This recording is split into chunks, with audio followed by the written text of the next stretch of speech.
Is this the week that the Broncos finally prove themselves as one of the better teams in the league? This is your Denver Sports Daily for September 12th. The biggest stories, the latest news.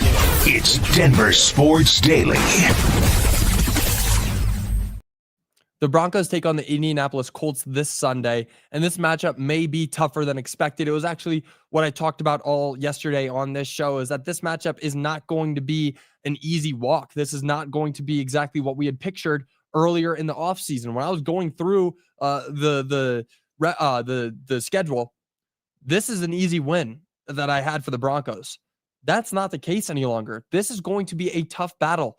And there's a lot of different storylines around this game. Of course, you're looking at Daniel Jones, who's had a resurgence in his first game with the Colts, just looked like a great real QB, very similar to Sam Darnold on the Vikings last year. This was a guy that people had written off, and he comes out and he's looking great. Daniel Jones is not a scrub. We should not be taking him with a grain of salt. This is going to be a tough battle. And I said earlier that this week, and I'm standing by it, that this is a must-win game. The Broncos need to win this game, because if they don't, there is a very, very real possibility that they go 1-4 in their first 5 weeks. That we could be seeing that in front of our eyes. This is a game that the Broncos need to go out and make a statement, and that starts with the Broncos defense. They need to make the Colts one-dimensional. That is the number one goal for this Broncos defense. I'm sure that Sean Payton is saying something similar, because last week the Colts were eating up yards through the air and on the ground against the Dolphins. They completely demolished them. Jonathan Taylor was having a day. Daniel Jones ran for 2 touchdowns. He was playing great, and it came from his ability to stay calm in the pocket and read and find spaces where he could end up running for extra yards. The Broncos can't allow that to happen, and I've got a lot of faith that they won't allow it to happen. I mean, the Dolphins' defense is not great. The Broncos' defense is the best in the league. So that's where it's going to be a good thing for the Broncos. That's where it's going to win the game. The Broncos' defense is going to go out there, and if this game is won by a low score, it's because of the defense.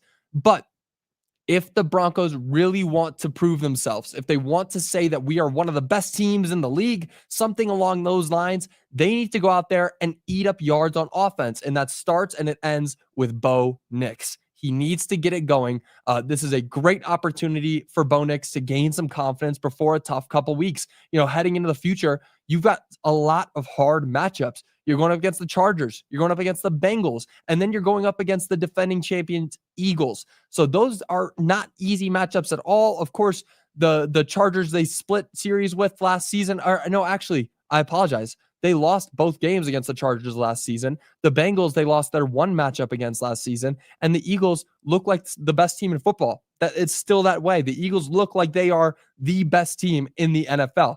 So those are tough matchups. You cannot go out against the Colts and just expect a win to come to you, especially with how they were last week. But if you do, then you're going to find yourself in a losing situation. And a losing situation is the last place you want to be against a team like the Colts when you have 3 real tough matchups coming up afterwards.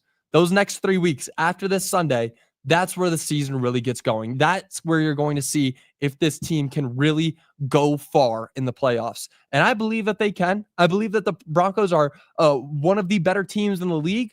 But after that showing from last Sunday, I'm not starting to believe that as much as I did before the season started. That last Sunday's matchup, you got to win, sure, but it didn't look great. It wasn't a pretty win.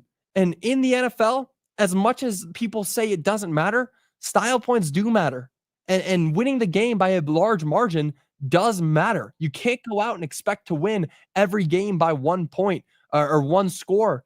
And go out and do that every single week back to back, and then you go into the playoffs and expect to do the same thing there. It just doesn't work like that, especially in the playoffs. I mean, look at the Kansas City Chiefs. Last season, they won an incredible amount of games by 1 score, and then, sure, they ended up making the Super Bowl, but they were blown out by the Eagles. It just wasn't a fair matchup at all. So they need to go out, the Broncos need to go out and win this game, but not only win it, they need to win it in a statement style. They need to go out there and make a statement, plant a flag in Indianapolis, and let them know that the Broncos are here to stay. They are here to make some moves, and they are here to win. Now, the Broncos are heading into this matchup as 1-point favorites, which basically means that this game is a toss-up, and kickoff is at 2:05 p.m. this Sunday. Again, and it's just because the Broncos playing, I'm going to be glued to my screen. These games, as little as they may seem, Colts versus Broncos, you tell me this 3 years ago, I'm going to be like, okay, whatever. Who cares about that game? This means a little bit more. When you're in an opening championship window, the championship window is opening for the Broncos. It's here, and it's going to keep growing. They need to go out there and set a statement, and I believe that they can. I really do believe that they can. I can't wait to see what the Broncos end up doing this Sunday. But more football. Moving on, the CU Buffs face their first real challenge tonight. The Buffs are looking to grow their record to 2-1 as they take on the Houston Cougars tonight. This is the first real challenge. And sure, the Georgia Tech game you ended up losing, that was a challenge, but this is a real challenge. You didn't have as much expectations. And as weird as that sounds, you got a new QB, Payton Salter, coming in from Liberty, and then you got a rookie QB, a freshman in Julian Lewis. Those guys aren't expected really to go out there and beat a solid team like Georgia Tech. But the Houston Cougars, this is a hard game. This will be one that is filled with storylines and a bunch of different that's looking to be filled. There's going to be a lot of things to watch in this game tonight.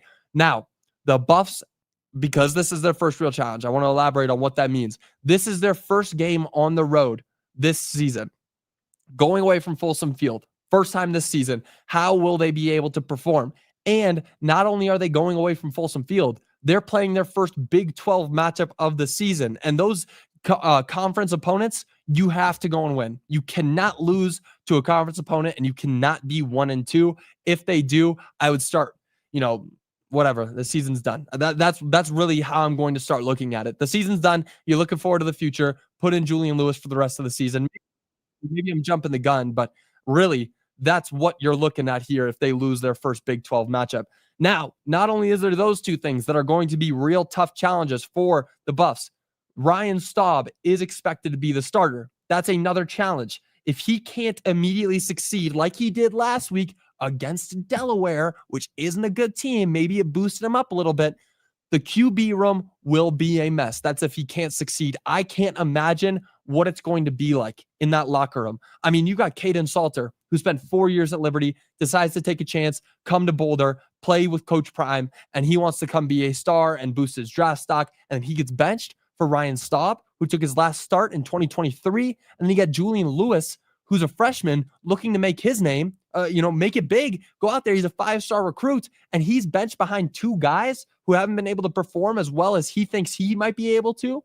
And then Ryan Staub, this guy hasn't been given a chance, really, like a real chance. He's been behind Shedeur Sanders for 2 years, and then he gets a real opportunity against a big conference opponent like the Houston Cougars on the road on Friday night.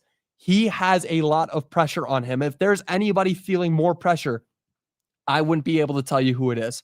It's Ryan Staub. The pressure is going to be on him, and if he can't win this game, the pressure is still going to be on him, but it will mostly be moved from him to Coach Prime. And those conversations, those meetings, those scrums, anytime he takes the podium, it's going to be a bloodbath. I can't imagine what the questions are going to be if Ryan Staub can't go out there and succeed against Houston tonight. Now, the Buffs are entering the game as 4-point underdogs, and kickoff is at 5:30 p.m. tonight. Definitely going to be a wild game. I can't wait to watch it. This is a massive game. I mean, those storylines, first Big 12 opponent, first time on the road, Ryan Staub taking the start. There's a lot of great things to watch, but they could all come falling right back on the Buffs. It could be a really terrible game or a really great comeback story. Now, that'll do it for Denver Sports Daily. We got this. Not even worried. I like it, Dennis. I like the energy looking at the Broncos, getting ready for the Colts. I like it. I really do believe that the Broncos can go out there and win, but my question isn't just, can they win? Can they win by a lot? Can they prove that they are a solid team in this league? Can they prove that they should be going to a Super Bowl here within the next couple of years?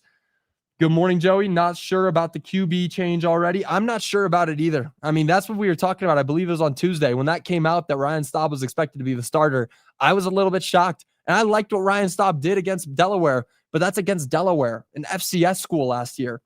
So is that really enough to say, hey, this guy's going to be our new starter? Or do you give Caden Salter the ball, the guy who played 4 years at Liberty? It's wild. It's wild. Something's going on in Boulder, and I can't say I like much of it. But that'll do it for your Denver Sports Daily. I will see you guys all on Monday. Make sure you tune into this Broncos game. I can't wait to come back on Monday and talk about how big of a win it was.